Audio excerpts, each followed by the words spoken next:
이번 시간은 뉴욕과 서울입니다. 미국 증시와 국내 증시를 관통하는 투자 아이디어 발굴해 보도록 하겠습니다. 헤르메스 스탁 하창원 본부장 함께하겠습니다. 어서 오십시오. 네, 안녕하십니까. 간밤에 뉴욕 증시 분위기 나쁘지 않았습니다. 네. 특징주로 볼 만한 종목 어떤 종목 꼽으셨을까요? 네, 에그코라는 종목을 좀 골라봤습니다. 에그코. 네, 예. 이 뭐 딱 에그 느낌 나시면 이제 농산물, 농업? 네, 농업 네. 쪽 좀 떠오르실 텐데 예. 일단은 농산 기계 관련된 종목이다라고 보시면 될 것 같습니다. 네. 그래서 사업에 대한 영위 같은 경우는 뭐 트랙터라든지 이런 이제 농작 기계 관련된 부분들을 좀 영위하고 있다라고 보시면 좋을 것 같고요. 일단은 뭐 전 세계적으로 이제 사업을 영위하고 있기 때문에 이쪽에서는 좀 그래도 큰 회사 중에 하나다라고 보시면 될 것 같습니다. 최근에 이제 러시아, 우크라이나 관련된 이벤트가 부각이 되면서 이제 곡물 가격에 대한 가격 상승이 계속적으로 좀 부각이 되고 있고 그에 따른 이제 후발로 뭐 비료라든지 사료 쪽에 대한 굉장히 좀 강한 시세가 분출이 되고 있습니다. 근데 이러한 흐름이 유지가 된다라고 했을 때 다음 해에 또 생산량을 늘려야 되기 때문에 이런 이제 기계에 따른 좀 수요도가 많이 늘어날 수밖에 없는 구조인데 특히나 지금 북미 지역에서 이런 하비팜이라고 해서 이제 좀 이 주변에 농작을 짓는 이런 사람들이 많이 늘어나고 있고 코로나19에 대한 영향도 좀 있었다라고 보시면 될 것 같습니다. 그래서 네. 관련된 부분으로 좀 수요가 많이 늘어나고 있다라고 보시면 좋을 것 같고요. 특히나 이번에 이제 우크라이나 사태로 여러 이제 곡물을 수출하는 그런 나라들까지 지금 빗장을 걸어 잠그고 있는 상황이기 때문에 네. 이러한 기조가 유지가 된다라고 한다면 이런 이제 농작 기계에 대한 수요는 계속적으로 좀 늘어나지 않을까라고 보고 있습니다. 그리고 곡물 부분은 다른 원자재랑은 좀 다르게 보셔야 되는 게 네. 지금 다른 원자재 같은 경우 사실 누적되어 있는 이런 비축도 많이 있고 사실 얼마든지 바로 다 캐면 되는데 농업은 그게 좀 어렵습니다. 그러다 보니까 그에 따른 부분에서 충분히 좀 수요도들이 많이 늘어날 수밖에 없는 구조다라고 보시면 좋을 것 같고요. 단기간에 해소가 되기 좀 어려운 부분들이 있기 때문에 이에 따른 부분을 좀 보신다면 충분히 좀 성장성을 기대를 해보셔도 괜찮지 않을까라고 생각을 하고 있습니다. 일단은 뭐 실적 전망치 같은 경우도 계속적으로 좀 좋아지고 있는 흐름이 유지가 되고 있고요. 뭐 월가에서도 지금 이제 155달러로 조금 목표가를 세웠는데 사실 이게 오늘 장중에 좀 돌파가 되기는 됐었습니다. 근데 충분히 지금 이러한 기조가 유지가 된다라고 했을 때 뭐 네. 이제 주가의 이런 이동 평균선이나 이런 흐름들을 보시면 턴어라운드가 되고 있는 그런 기조이기 때문에 충분히 좀 기대를 해볼 만하지 않을까라고 보고 있는 상황입니다. 네. 에그코 간밤에 주가 0.75% 전일 대비 올라주면서 137달러 92센트의 종가를 형성해 놓았습니다. 농기계, 농업 관련주에 대한 이야기가 최근에도 많이 들리는 것 같은데 국내 증시에서도 관심 유효하죠? 네, 맞습니다. 사실 이제 전거래일에 이제 대동기어가 급등이 좀 나왔는데 네. 사실 이제 관련된 종목군들에서 좀 접근을 해볼 만한 종목이 있습니다. 이제 TYM이라는 종목인데요. 네.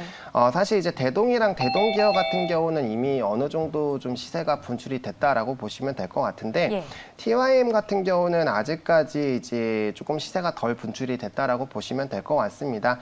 이동평균선을 보시더라도 충분히 이제 다시 역배열에서 정배열로 바뀌고 있는 움직임 나타나고 있고요. 단기 이평선이 이제 중장기 이평선을 좀 돌파를 해주고 있는 움직임이 나타나고 있기 때문에 대동보다 주가의 흐름이 약 한 달 정도 좀 느리다라고 보시면 좋을 것 같습니다. 한두 달 정도 좀 느린 흐름이기 때문에 대동의 이런 주가의 움직임이 이동평균선이 다시 역배열에서 정배열로 바뀌는 이런 흐름에서 급등이 나온 것처럼 충분히 TYM도 가능하다라고 보시면 좋을 것 같고요. 일단 러시아, 우크라이나 이벤트가 있기 때문에 뭐 이에 따른 농기계에 대한 관심도가 확대가 되고 있고 앞서 말씀드렸던 특히나 이제 북미 지역에 대한 수출이 예. 많이 되고 있는 회사입니다. 매출 비중의 약 53% 정도가 북미 지역에서 나타나고 있기 때문에 이런 성장성이 일단 기대가 된다라고 보시면 좋을 것 같고요. 실적적으로도 지금 상당히 좀 기대가 되는 게 일단은 매출액과 단기 이제 영업이익 같은 경우 17%에서 25% 정도 상승을 했지만 단기 순이익이 500%가 넘게 상승을 해주면서 실적주로도 조금 부각이 될 수 있는 상황입니다. 사실 작년에 보다 실적이 굉장히 좋아졌음에도 불구하고 주가의 지금 수준 자체가 굉장히 아래쪽에 위치해 있기 때문에 충분히 저가적인 부분으로도 접근이 좀 유효하겠다라고 보시면 좋을 것 같고요. 최근에 이런 농산 기계 쪽은 이제 그린팜과 또 친환경 그리고 무인화에 대한 작업들이 계속적으로 나타나고 있습니다. 물론 우리나라 기업들이 아직까지는 그런 기술력인 부분에서는 조금 부족하기는 하지만 지금 전 세계적으로 이런 수출 물량이 확대가 되고 있는 기조들 그리고 특히나 이제 기술 개발을 계속적으로 하고 있기 때문에 이러한 부분에서도 이제 시장의 이런 성장성이 커진다라고 한다면 충분히 향후 성장 동력도 좀 충분히 나타날 수 있는 단계이지 않나라고 보고 있는 상황이고요. 예. 그다음에 또 이제 자회사 쪽으로 해서 또 국제종합기계를 인수를 했었는데 그에 따른 인수 효과도 좀 톡톡히 나올 것으로 좀 예상이 되고 있기 때문에 사실 지금 업황부터 시작해서 이제 기본적인 그런 개별 이슈까지 다 긍정적인 그런 모멘텀들이 많이 좀 산적해 있다라고 보시면 좋을 것 같습니다.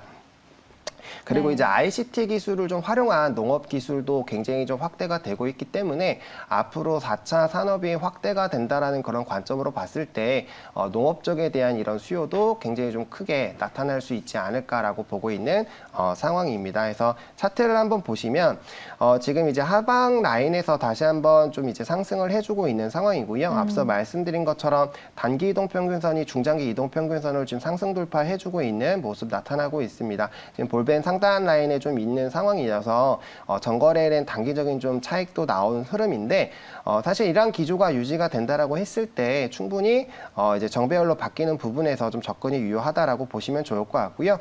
일단 60분봉에서 단기 흐름 자체는 정배열로 만들어졌기 때문에 이제 1805원 라인부터 이제 1870 라인까지 좀 분할로 여기 갭 부분을 살짝 만들었었는데 해당 라인 부분에서 좀 분할로 접근을 해보시면 좋겠다라고 말씀을 드리겠고요. 네. 목표가는 이렇게 턴을 한다라는 관점으로 봤을 때 주가의 상승 흐름이 좀 강하게 나타날 수 있기 때문에 그 이전에 좀 상승하고 좀 지지가 나왔던 2230원 라인까지는 충분히 좀 가능하지 않을까라고 보고 있는 상황이고요. 손절 라인 같은 경우는 1560원 라인입니다. 일단은 실적이 굉장히 좀 좋아지는 종목이기 때문에 해당 라인 이탈되지 않는다라고 한다면 충분히 물량 이제 2차적인 매수 더 추가적으로 진행을 해서 물량 모아가셔도 괜찮겠다라고 생각이 되고 있는 종목입니다. 네, 간밤 뉴욕 증시 특징주 에그코와 국내 증시에서 많이 닮은 종목인 TYM 함께 비교 분석해 보았습니다. 오늘 투자에 잘 참고해 보시길 바라겠고요. 지금까지 하창원 본부장이었습니다. 고맙습니다. 네, 감사합니다.